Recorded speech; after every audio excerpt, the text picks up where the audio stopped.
വാർത്തയിലെ സത്യം വാർത്താധിഷ്ഠിത പരിപാടിയിലേക്ക് ഏവർക്കും സ്വാഗതം.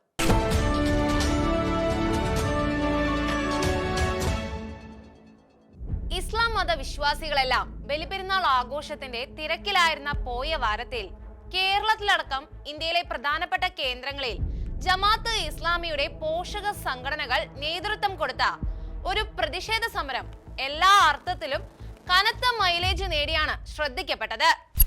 ടാറ്റയുടെ സ്റ്റുഡിയോ എന്ന ഇന്ത്യയിലെ ഏറ്റവും വലിയ ഫാഷൻ വസ്ത്ര വിപണന കേന്ദ്രത്തെ ബഹിഷ്കരിക്കണമെന്നും ടാറ്റയുടെ ഉൽപ്പന്നങ്ങളെല്ലാം ബഹിഷ്കരിക്കണമെന്നും ആക്രോശിച്ചുകൊണ്ടായിരുന്നു സ്റ്റുഡൻസ് ഇസ്ലാമിക് ഓർഗനൈസേഷൻ എന്ന ജമാഅത്ത് ഇസ്ലാമി സംഘടന പ്രതിഷേധം ശക്തമാക്കിയത്.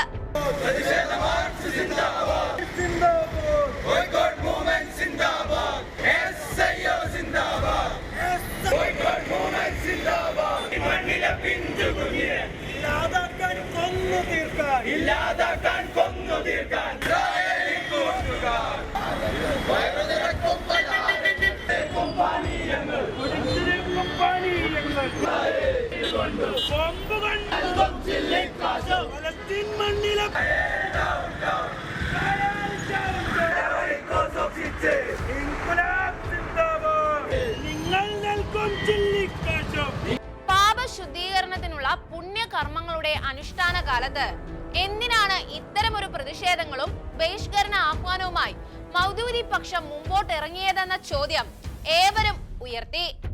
ഇസ്രായേലും ഹമാസുമായി നടന്നുകൊണ്ടിരിക്കുന്ന യുദ്ധത്തിലേക്ക് തന്നെയാണ് അതിന്റെ ഉത്തരം ചെന്നെത്തിയത്.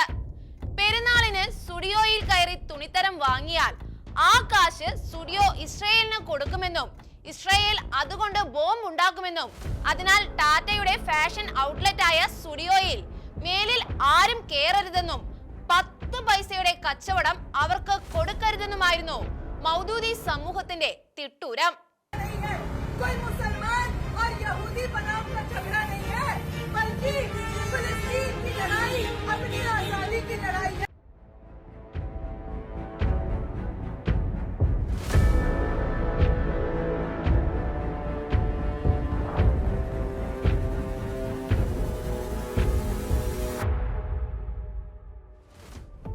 ഇന്ത്യക്ക് സ്വാതന്ത്ര്യം കിട്ടിയ കാലം മുതൽ പ്രവർത്തിച്ച് ഇന്ത്യയുടെ അഭിമാനമായി മാറിയ ബ്രാൻഡാണ് ടാറ്റ. ബിസിനസ് രംഗത്തെ ഇന്ത്യയുടെ അഭിമാനം. മാറി വരുന്ന സർക്കാരുകളുടെ ആജ്ഞാനുവർത്തികളായി അവരുടെ മുൻപിൽ ഓച്ചാനിച്ച് നിൽക്കാതെ അങ്ങേയറ്റം സുതാര്യമായി കൃത്യമായ ലക്ഷ്യബോധത്തോടെ പ്രവർത്തിക്കുകയും സമൂഹത്തിൽ ജീവിക്കുന്ന സാധാരണക്കാർക്ക് ഏറ്റവും ക്വാളിറ്റിയുള്ള ഉൽപ്പന്നങ്ങൾ കുറഞ്ഞ വിലയ്ക്ക് ലഭ്യമാക്കുകയും ചെയ്തുകൊണ്ട് മുന്നേറിയ ടാറ്റയുടെ സാന്നിധ്യം ലോകത്തിലെ 100-ലധികം രാജ്യങ്ങളിലുമുണ്ട്. അതുപോലെ ഉപ്പ് തൊട്ട് കർപ്പൂരം വരെയുള്ള എല്ലാ സാധനങ്ങളും തങ്ങളുടെ ഔട്ട്ലെറ്റുകളിലൂടെ സാധാരണക്കാർക്ക് ലഭ്യമാക്കിയ ടാറ്റ ജീവനക്കാരുടെ ക്ഷേമത്തിനും രാജ്യത്തിന്റെ പുരോഗതിക്കും ശക്തമായ ഊന്നൽ കൊടുത്തുകൊണ്ടാണ് പ്രവർത്തിച്ചത്. തങ്ങൾക്ക് ലഭിക്കുന്ന ലാഭത്തിന്റെ 1-2 60% ലാഭവും പാവങ്ങളെ സഹായിക്കാനും സായുധ ജനസംരക്ഷണത്തിനുള്ള സന്നദ്ധ പ്രവർത്തനങ്ങൾക്കുമായി ചെലവഴിച്ച ടാറ്റ കാലങ്ങൾ നീണ്ട സുത്യർഹമായ പ്രവർത്തനത്തിലൂടെയാണ് അവരുടെ ഗുഡ്വില്ലും സ്വീകാര്യതയും ഉറപ്പിച്ചത്. എക്കാലത്തും സാധുക്കളെയും സാധാരണക്കാരെയും ചേർത്ത് പിടിച്ചിട്ടുള്ള ടാറ്റയുടെ നാനോ എന്ന ഒറ്റ കാർ മാത്രം മതിയാകും അവരുടെ പ്രവർത്തനത്തിന്റെ ശ്രേഷ്ഠത എന്താണെന്ന് മനസ്സിലാക്കാൻ. കാർ എന്ന വാഹനം പണക്കാരന്റെ മാത്രം കുത്തകയായിരുന്നപ്പോൾ സാധാരണക്കാരന്റെ വീട്ടുമുറ്റത്തേക്ക് നാനോയിലൂടെ ടാറ്റ കാർ എത്തിച്ചു. രാജ്യമാകമാനം കോവിഡ് ബാധിച്ച് തകർന്നിരിക്കുന്ന ഘട്ടത്തിൽ ടാറ്റ ചെയ്ത സേവനങ്ങൾ ആർക്കും വിലമതിക്കാനാകാത്തതായിരുന്നു. കേരളത്തിൽ കോവിഡ് ബാധിതർ പെരുകിയപ്പോൾ അവരെ ചികിത്സിക്കാൻ കാസർഗോഡ് ജില്ലയിൽ പ്രത്യേക കോവിഡ് ഹോസ്പിറ്റൽ തന്നെ ആരംഭിക്കാൻ പോലും ടാറ്റ മടിച്ചില്ല. അത്രയ്ക്ക് മഹത്തരമായിരുന്നു ടാറ്റയുടെ സാമൂഹ്യ പ്രവർത്തനങ്ങൾ. ടാറ്റയെയും അവരുടെ ഉൽപ്പന്നങ്ങളെയും ബഹിഷ്കരിക്കുക എന്നും ഇസ്രായേലിനെ ബഹിഷ്കരിക്കുക എന്നുമൊക്കെ പറഞ്ഞാൽ 6-ാം നൂറ്റാണ്ടിലേക്ക് ജമാഅത്ത് ഇസ്ലാമിക്കാരും പൊളിറ്റിക്കൽ ഇസ്ലാമികളും വോക്കിസ്റ്റ് നിലപാടുകാരും എടുത്തടിക്കപ്പെടുകയല്ലാതെ ടാറ്റയ്ക്കും ഇസ്രായേലിനും ഒന്നും സംഭവിക്കാൻ പോകുന്നില്ല. ഈ ബഹിഷ്കരണ ക്യാമ്പയിൻ എല്ലാം ഇവർ നടത്തുന്നത് യഹൂദന്റെ ഫേസ്ബുക്കിലൂടെയും വാട്സാപ്പിലൂടെയും ഗൂഗിളിലൂടെയുമാണ്. ലോകത്തിൽ ഇന്ന് നിലനിൽക്കുന്ന സോഫ്റ്റ്വെയറുകളും സോഷ്യൽ മീഡിയ ആപ്പുകളുമെല്ലാം യഹൂദന്മാർ നിർത്തലാക്കിയാൽ അതോടെ ലോകം പോലും നിശ്ചലമായി പോകുമെന്നിരിക്കെ ഈ ബഹിഷ്കരണ വിളയാട്ടങ്ങൾ കണ്ടിട്ട് നമ്പ്യാരുടെ ഗർവഭംഗം കവിതയിലെ കൂനൻ മതിക്കുകയിൽ ഗോപുരം കുത്തുമോ എന്ന ഈരടികളാണ് ഓർമ്മയിൽ വരുന്നത്.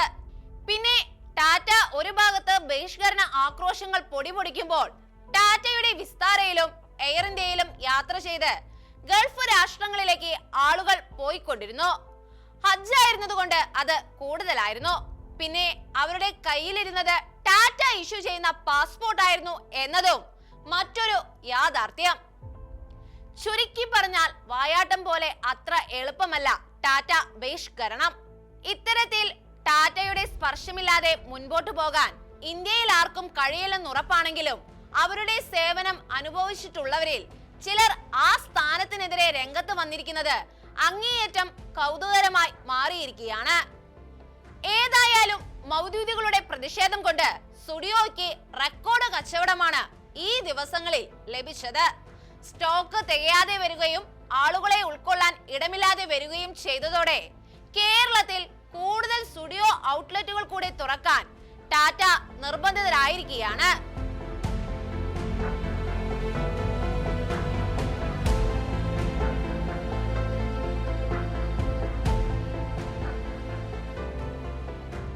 റഷ്യ യുക്രൈൻ യുദ്ധത്തിലും സൗദി യമൻ യുദ്ധത്തിലും നിരവധി കുട്ടികൾ കൊല്ലപ്പെട്ടുവെങ്കിലും അന്നൊന്നും മിണ്ടാതിരുന്നവർ ഇപ്പോൾ ആസൂത്രിതമായ പ്രതിഷേധവുമായിട്ടാണ് ഇറങ്ങിയിരിക്കുന്നതെന്ന് വ്യക്തം. നൈജീരിയയിൽ ക്രിസ്ത്യാനികൾ കൂട്ടമായി കൊല്ലപ്പെടുമ്പോഴും ഇന്തോനേഷ്യയിൽ റോഹിംഗ്യൻ മുസ്ലിമുകളും ചൈനയിൽ ഉയ്ഗൂർ മുസ്ലിമുകളും കൊല്ലപ്പെട്ടപ്പോഴും ഇവർ മൗനത്തിലായിരുന്നു. എന്നിട്ടും ഇപ്പോൾ നടത്തുന്ന ഈ പ്രതിഷേധങ്ങളും ബഹിഷ്കരണ ആഹ്വാനങ്ങളും സംശയാസ്പദം തന്നെയാണ്. ഏതായാലും ഒന്നുറപ്പാണ്, ടാറ്റ എയർലൈൻസിൽ ഹജ്ജിന് പോകുകയും ടാറ്റയുടെ പാസ്പോർട്ട് വാങ്ങുകയും ചെയ്യുന്നതിലൂടെ യഹൂദന്റെ സാങ്കേതികവിദ്യ ഉപയോഗിക്കുന്നതിലൂടെ ഒരു കാര്യം ഇവർ ഉറപ്പിച്ച് പറയുകയാണ്: ഇവരുടെ യഥാർത്ഥ ടാർഗറ്റ് ഇസ്രയേലോ ടാറ്റയോ അല്ല, മറിച്ച് അവരുടെ കച്ചവടം മാത്രമാണ്.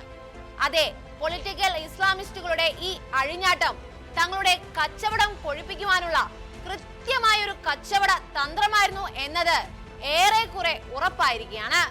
കാലാകാലങ്ങളായി അവർ അവതരിപ്പിച്ചു കൊണ്ടിരിക്കുന്നതും ഇതേ തന്ത്രങ്ങൾ തന്നെയാണ്. അതിപ്പോൾ അന്ന് പോപ്പുലർ ഫ്രണ്ടും ഇപ്പോൾ ജമാഅത്ത് ഇസ്ലാമിയും ആയിരുന്നുവെന്ന് മാത്രം. ഇവർ ആസൂത്രണം ചെയ്ത് നടപ്പിലാക്കിക്കൊണ്ടിരിക്കുന്നത് പലതരത്തിലുള്ള കച്ചവട തന്ത്രങ്ങളാണ്. ടാറ്റ ബേബി കില്ലർ ആണെന്ന പച്ചക്കള്ളം പ്രചരിപ്പിക്കുന്നതിലൂടെ ഇവർ ലക്ഷ്യം വെക്കുന്നത് ഇത്തരത്തിലുള്ള തന്ത്രങ്ങളാണ്.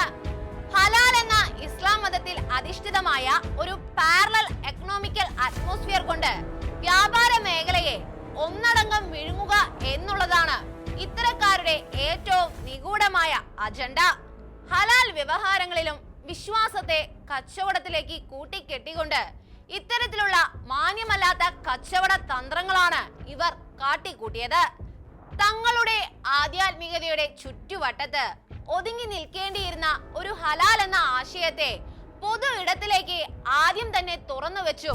തുടക്കത്തിൽ ആഹാരത്തിലും മെല്ലെ എല്ലാ വസ്തുവകകളിലും ഹലാൽ വൽക്കരണം തന്നെ നടത്തുകയും അങ്ങനെ മറ്റുള്ളവർക്ക് കച്ചവടം നടത്താൻ പോലും ആകാത്ത സ്ഥിതിഗതികൾ കൊണ്ടുവരികയും ചെയ്തു.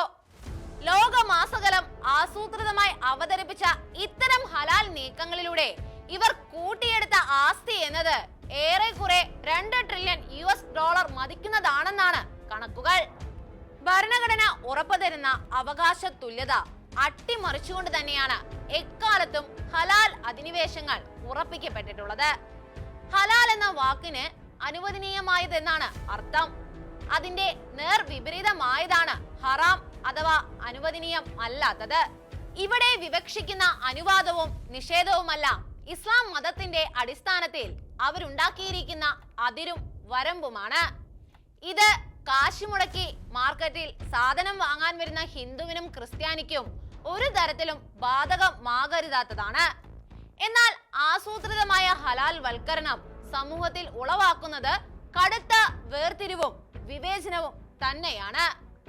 ഹലാൽ അല്ലാത്ത ആഹാരം വിൽക്കുന്നയിടത്ത് ഇത്തരക്കാർ കൂട്ടമായി വന്ന് ആഹാരത്തിന് ഓർഡർ നൽകുകയും ആഹാരം എത്തുമ്പോൾ ഹലാൽ ആണോ എന്ന് ആരായുകയും ഹലാൽ അല്ല എന്ന് മറുപടി കിട്ടുമ്പോൾ ഹലാൽ അല്ലാത്ത ഭക്ഷണം തങ്ങൾക്ക് കഴിക്കാൻ അനുവാദമില്ലെന്ന് പറഞ്ഞ് നിരത്തിയ ആഹാരം കഴിക്കാതെ ഇറങ്ങിപ്പോകുമ്പോൾ കണ്ടു നിൽക്കുന്നവർ ആ സ്ഥാപനത്തോട് തന്നെ അവമതിപ്പ് ഉളവാകുകയും ചെയ്തപ്പോൾ പല സ്ഥാപനങ്ങൾ പൂട്ടിപ്പോകുകയും ചിലർ കച്ചവടം നടത്താൻ ഹലാൽ ബോർഡ് വെക്കുകയും ചെയ്തു. പോപ്പുലർ ഫ്രണ്ട് സജീവമായിരുന്ന കാലത്ത് ഇത്തരത്തിൽ ഹലാൽ വൽക്കരണം ശക്തമായി നടന്നിരുന്നു. പിന്നാലെ മുസ്ലിം അറുത്ത മാംസമാണോ, മുസ്ലിം സ്റ്റാഫുകൾ ആ സ്ഥാപനത്തിലുണ്ടോ എന്നുമുള്ള ഇഷ്യൂ ചൂണ്ടിക്കാട്ടി അവർ രംഗത്തെത്തി. അവിടെയും തീർന്നില്ല. ഈ സ്ഥാപിത താല്പര്യക്കാർക്ക് ലഭിക്കുന്ന ഏത് ഉൽപ്പന്നങ്ങളും ഹലാൽ ആയിരിക്കണമെന്ന നിർബന്ധം ഇവർ മുൻപോട്ട് വെച്ചു. അത്തരത്തിൽ ഉൽപ്പന്നങ്ങൾ ഉണ്ടാക്കാനുള്ള അസംസ്കൃത പദാർത്ഥങ്ങൾ ഇവരുടെ ഹലാൽ സർട്ടിഫിക്കേഷൻ ബോഡി നിഷ്കർഷിക്കുന്ന സ്ഥലങ്ങളിൽ നിന്ന് വാങ്ങണമെന്നായി. അങ്ങനെ ഉൽപാദനത്തിലെയും വിപണനത്തിലെയും സമഗ്ര മേഖലകളും അജണ്ടകൾ ആസൂത്രണം ചെയ്തവരുടെ കയ്യിലേക്ക് എത്തിച്ചേരുന്ന സാഹചര്യമാണ് സംജാതമായത്. ഈ പ്രക്രിയകളെല്ലാം ശരീഅത്ത് നിയമങ്ങൾക്ക് അനുസൃതമായിട്ടാണോ മുൻപോട്ട് പോകുന്നതറിയാൻ പരിശോധനകളും വ്യാപകമായി നടപ്പിലാക്കുന്നുണ്ടായിരുന്നു.